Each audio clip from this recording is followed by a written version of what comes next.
Spider-Man has lost control, with Venom controlling his mind. Silk is off trying to discover who exactly is manipulating everything in her life. And the children of the Atom, well, they're not really mutants, are they? There's something more. This is the Comicstorian channel, where we take some of your favorite trade paperbacks and single issues and I break them down into digestible bites to help you understand. Then I read them dramatically back to you. All alterations to the panels, text, and images are to prevent copyright problems, and all art is owned by its respective companies. This is our Marvel Compilation Saturday. I grabbed 3 to 5 issues that I enjoyed last week, and I bring them to you this week. Today we're going to be continuing the What If storyline, Spider-Man Spider's Shadow number 2. We're then going to be touching on the Children of the Atom number 3, a spin-off book from the X-Men following a group of kids that want to be the new X-Men. Well, we'll explain that in a little bit.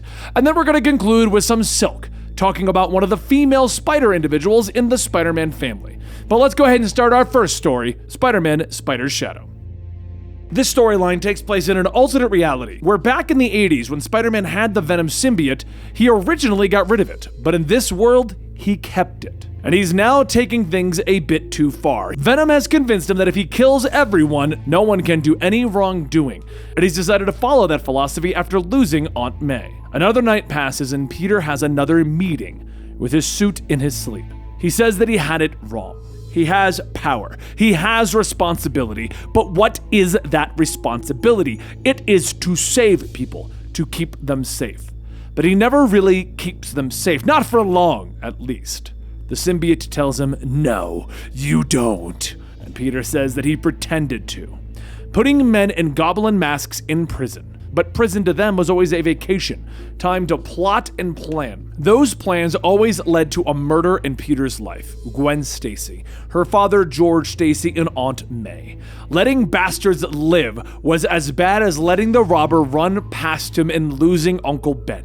The symbiote tells him that it was his responsibility, but now it is our responsibility. As Peter washes himself up, he takes a walk in the city to try and clear his head, trying to convince himself that killing Hobgoblin was the right thing to do. But the symbiote tells him that that is nature.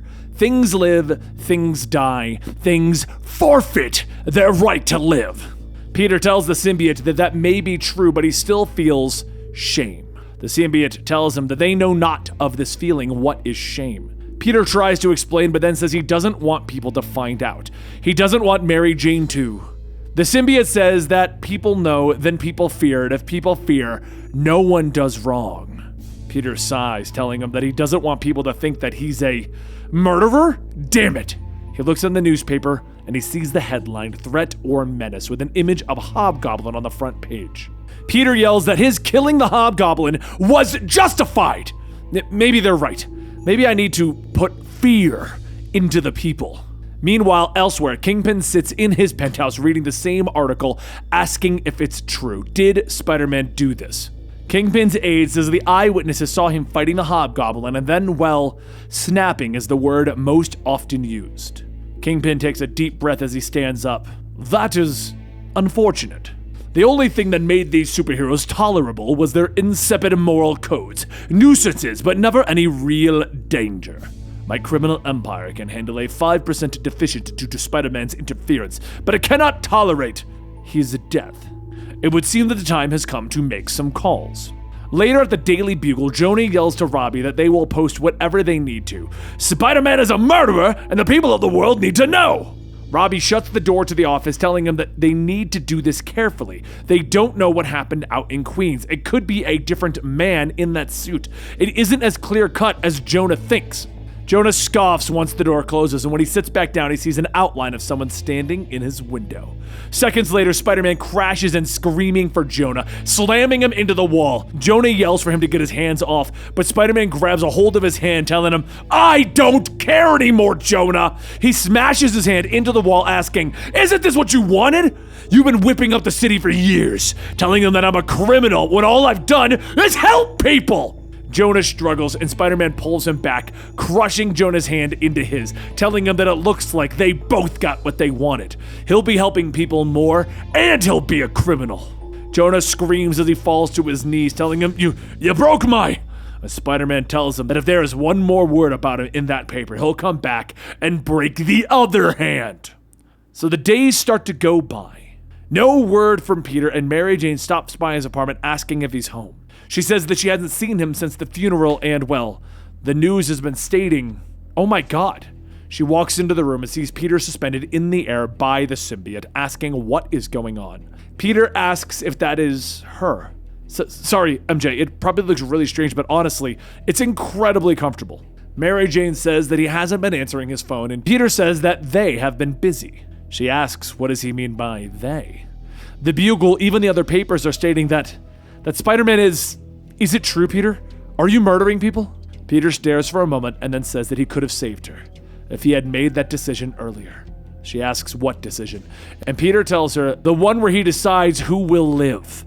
Hobgoblin, a piece of trash underworld killer, or Aunt May, the kindest person I've ever known, MJ. It's all decisions. Life is decisions, and they're not for everyone. But I have the power to make those decisions, which means I'm finally making them. He suits up, jumping out the window, telling the symbiote, that was horrible. And they ask, why? I can't stand seeing MJ, her knowing what we've done. Humans won't understand. They live in fear of their choices. I'm human, though. No, you're more than human. We are much more than human. As Spider-Man swings through the city, his spider sense goes crazy, and suddenly a giant explosion goes off behind him. Shocker calls out, telling him that he's digging the new look. What's up, Spidey? Usually can't shut you! Without even responding, Spider-Man flings himself over, kicking Shocker with both feet off of the building. He then swings off, telling him that he's just a second-rate thief. No way you'd come alone! Spider-Man grabs the attacking tail of Scorpion as Scorpion asks, yo, is this for real? Are you a bad guy now? Spider-Man still doesn't respond, instead using the symbiote to fill Scorpion's mouth, beginning to suffocate him. Once he lands on the ground, Spider-Man walks over to Shocker, and Shocker tells him, oh god, Fisk was right. He lashes out with another blast, missing Spider-Man, but the shockwave hits a building, causing debris to fall on a mother protecting her child. Spider-Man looks back at the mother and then to Shocker, and everything goes black. Later in Kingpin's apartment, Kingpin sits by a fire reading a book when he hears a voice telling him to get up. He closes the book, he stands up, and he says, I wasn't expecting you so soon. One of Shocker's bloody arms is thrown to the ground, and when Kingpin looks up, he sees Spider-Man holding the two ripped off limbs of the Scorpion. Kingpin takes his glasses.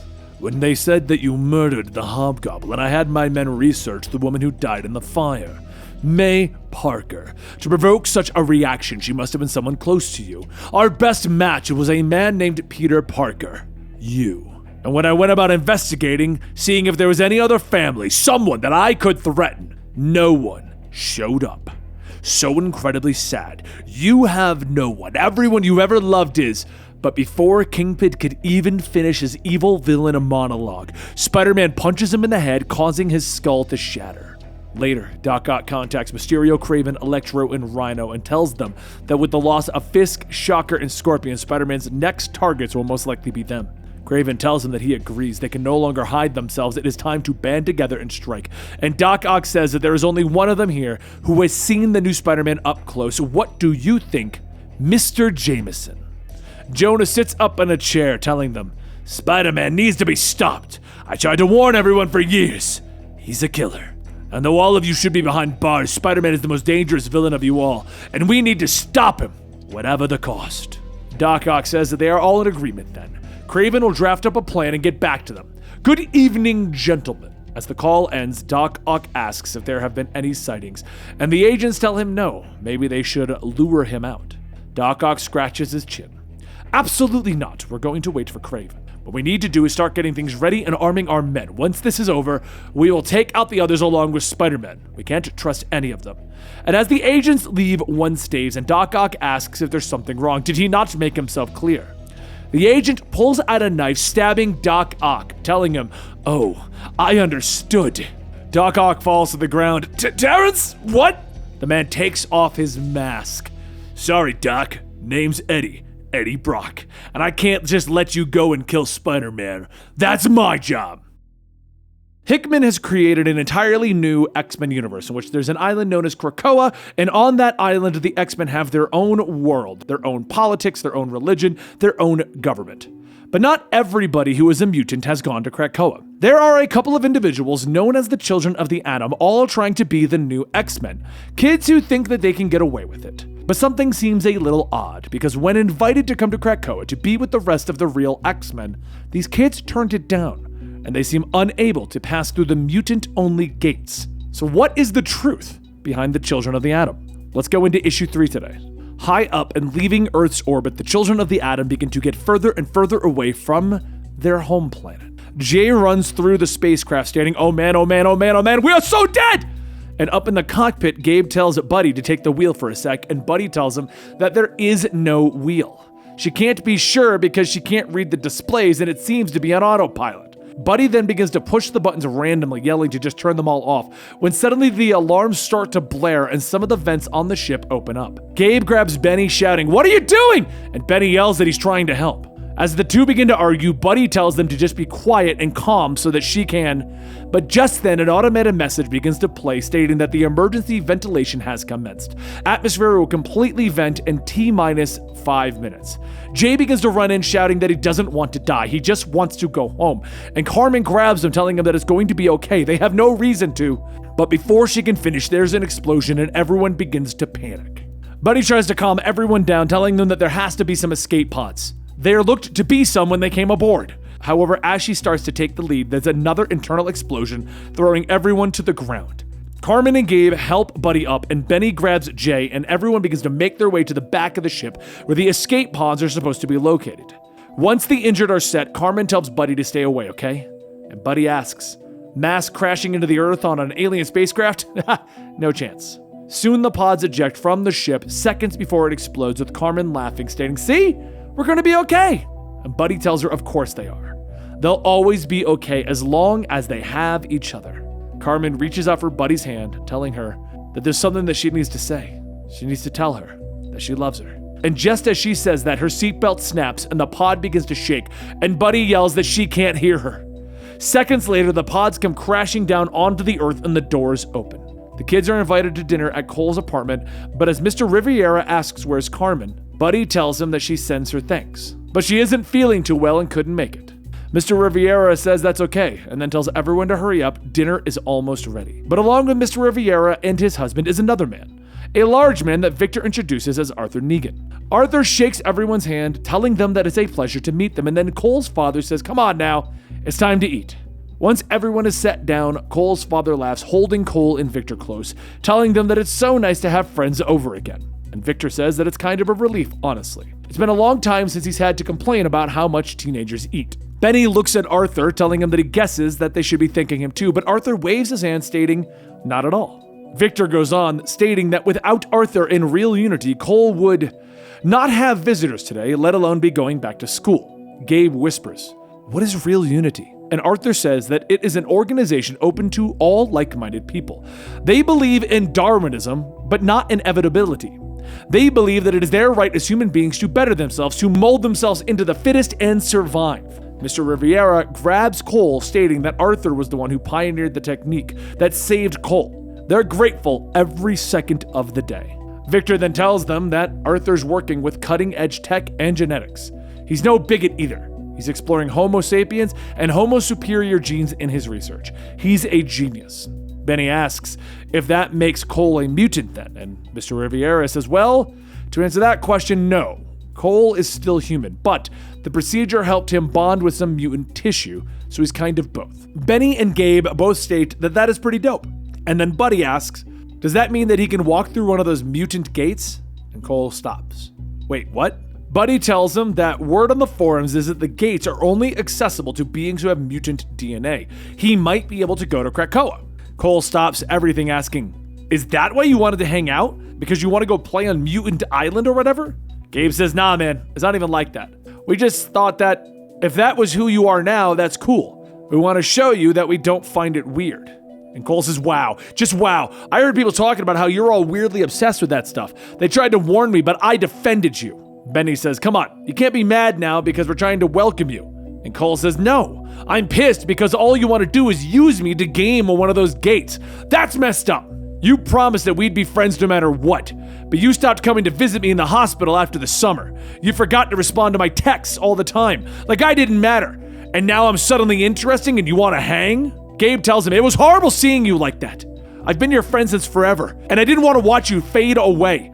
I felt useless and guilty, like I was failing you. Cole stands up, slamming his hand on the table. Whatever, man. I don't want to hear it. Everyone get out. However, back then, when everyone landed, they all survived the crash. But for Carmen, there's a reason why she was feeling sick. There was something happening to her. She was changing into something. Cindy Moon is an individual who was bitten by the same spider as Peter Parker, but she has her own adventures in her own life that she's trying to live by. She recently got back to work, going to work at J. Jonah Jameson's Fact News Network. And now she's been hired to be his bodyguard and is currently dealing with a series of villains trying to get their hands on Jonah. Let's continue with Silk issue 3. As the days went by, Cindy Moon attempted to keep her life in order, mostly by seeing her therapist, Max. However, what Cindy didn't know was that Max was the brother of Seiya, the Fujinet tech giant Silk has been trying to connect to a series of grisly murders. But one day, during one of their sessions, Cindy got a text from her co-worker at TNM about another attack. She rushed out to see what's happening. After a quick costume change, she heads to the address that Derek gave her and quickly jumps inside of the building. She quietly looks around asking where is that furball, referring to the giant evil cat monster that she fought before, but within minutes, Silk sees a body and the demon cat Kasha is telling her, "Hello there." As anger is built up, Silk charges in yelling that she is done with it, but Kasha punches a wall, blocking her path, telling her, "You're not the one calling the shots here. If you know what's good for you, consider this your final goodbye." The dust from the falling wall finally begins to clear, and though Kasha escaped, Silk hurried over to the body that she saw, stating, "Please, please, please be okay." As the police arrive and ask the situation with the man, Silk tells them that he is not okay. Worried that there will be any more attacks, Silk webs up, hurrying over to her boss, J. Jonah Jameson's apartment, to check on him to find out that he is actually okay. Jonah hears a noise from outside of his apartment, and when he sees Silk, he asks if she's had dinner yet. She asks how did he, and Jonah says that she isn't the first Spidey-type person to skulk around his fire escape. "Get in or I'll call the cops." He finishes setting the table and he hands Silk a plate, asking how is she going to eat with her face covered up. Silk says that he'll have to close his eyes every time she takes a bite, and Jonah scoffs. "Huh, I really hope you're a fast eater. I also heard what happened earlier at the spa. You should know. You can't save everyone." She takes a bite, asking, "You think I don't know that? I'm not some robot. I can't just turn my feelings off." Jonah says he's glad, but she does have to protect herself, or she isn't going to last. And Silk tells him that if Spider-Man can last, so can she. The next day, she begins to go digging as Cindy Moon and learns that Seiya is staying in a hotel in the city. Normally, this would be hard to pinpoint, but in the day of social media and influencers, Seiya isn't trying very hard to keep her whereabouts hidden. As Cindy walks into the hotel, she tells the front desk that she has a friend staying there and forgot what room they're in. The clerk asks, couldn't she just contact her friend? And Cindy laughs, "Ha, you think, but she doesn't believe in cell phones." Just then a large man appears telling Cindy that Miss Ishii is waiting for her. Please come with him. Cindy says, oh good. Glad my friend is expecting me, as a friend should be. So a few moments later in the penthouse, Seiya welcomes Cindy, asking if she'd like a drink. Cindy tells her, yeah, no thanks. But how did you know I'd be here? Seiya laughs. I know a lot of things. And Cindy tells her, sure. That's why I'm here. Did you know that Fujinet tech was found in all of the people involved in the recent gang murders? Seiya responds with, gosh, really? That doesn't sound like you're surprised, Miss Ishii. What do you know about the murders? Seiya continues to respond to her. I know well enough. What about you? What is your sign? Please say you're not a Gemini. I didn't come here to talk about astrology, Miss Ishii. You can play Crazy Harris all day, but people using Fujinet tech is dangerous. This is what they're doing. As Cindy holds up her phone to show pictures of one of the crime scenes, there's a spark in Seiya's eye, and suddenly Cindy's silk sense starts to go crazy. Cindy asks if she would care to comment, and Seiya asks if they can comment on that sweater first. Is it acrylic? Maybe you'd look better in something silk. Cindy pauses. Wait, what? Oops, Spider's out of the bag. I'm totally a secret Silk fangirl. She stands up, telling her, you need to back off of this story, Silk. And Cindy asks her, or what? You'll reveal my secret identity? Seiya tells her no, but they do know all of the people who are important to her. Albert, her parents, Jonah, it would be in her best interest to stop prying. Cindy shakes her fist. I will stop you, no matter what I have to do. Who knows? We do seem pretty well matched. At that moment, the guard who escorted Cindy lunges in, and Cindy jumps back, punching him. I am a guest, sir! But as more people show up, Cindy begins to run towards the window, asking how many bodyguards does an innocent CEO have to have? After knocking out the next wave of goons, she jumps onto the window's ledge, stating as much as she enjoys a little workout, she's gotta run. Once back at T&M, Cindy gets ready to start putting her next piece together, when the mail clerk drops a letter on her desk telling her that she's got something. Cindy opens up the letter and sees a typed out message. Miss Moon, I have information that you're looking for on Fujinet. Meet me at 427 East Broadway at 9 p.m. tonight alone. As that evening came, Cindy quietly sneaked into the old abandoned building. And when she notices a group of people waiting for her, she yells that they really don't want to do this. She has pepper spray! But a mechanical figure begins to walk forward, stating that there is no need for heroics. They are here to talk. She wants to know about Seiya. What kind of proud father would he be if he didn't want to brag about his little girl? As the mechanical figure comes into view, Cindy sees the preserved head of Silvio Manfredo, aka Silverman. And there you have it, the conclusion to Silk issue 3. Now, Silk is a 5-issue miniseries, Children of the Atom is a 4 or 5 miniseries, and so is Spider's Shadow. And if you pay attention to the channel every Saturday, that's the day we're trying to aim for these, every Saturday you're going to have more of this because we're going to do more compilations, which means when we finally get to the next issues of all of these, it will be coming out. And if you enjoy this type of video where I just bring you a bunch of comics about your favorite superheroes, please let us know in the comments down below. Let us know which of these 3 stories is your favorite, and if you don't have a favorite and you just want to help the channel, please consider giving us just a smiley face. Literally just go down there and put a smiley face. It would help us out more than you actually know. Anyway, on that note, guys, I'll see you next week right here at the Marvel compilation videos, but don't forget you can check back on Monday for giant hour to 2 hour long videos, and every other day to get yourself complete stories. 3 to 6 issues of one story about your favorite superheroes. I'll see you guys next week, and thank you so much for your continued support.